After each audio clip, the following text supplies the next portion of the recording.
কি ব্যাপার আপনি, তুমি আমার হাত বাঁধছো কেন এভাবে? তুমি প্রত্যেকদিন রাতে আমাকে ঘরের মধ্যে রেখে কিন্তু চলে যাও। তুমি নিশ্চয়ই পরকিয়া করছো।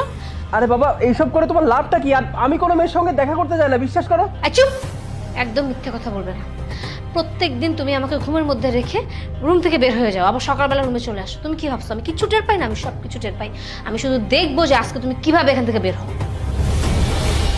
আমি কোথাও যাই না। আরে বাবা, আমার হাত বেঁধে রেখেছো কেন?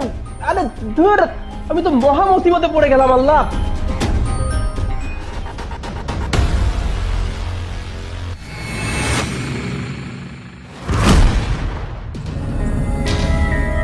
কি ব্যাপার? ওর হাত কে খুলে দিয়েছে? তার মানে ওর রাতের বেলা আবার ওই মেয়ের সাথে দেখা করতে গেছে না? সাজিদ, আয় সাজিদ, সাজিদ ওঠো। সাজিদ, আরে কি আশ্চর্য, এগুলো কেমন আচরণ? এইভাবে কেউ পানি দিয়ে ঘুম ভাঙায় নাকি? এই তোমার হাত কে খুলে দিয়েছে? হ্যাঁ, তুমি আবার সেই মেয়ের সাথে দেখা করতে গিয়েছিলে? কার সাথে তোমার অ্যাফেয়ার চলছে আমাকে সত্যি করে বলো। আরে বাবা, আমার এমার্জেন্সি ভাবে একটু ওয়াশরুমে যাওয়া দরকার ছিল, তাই আমি হাতের বাঁধনটা খুলেছিলাম।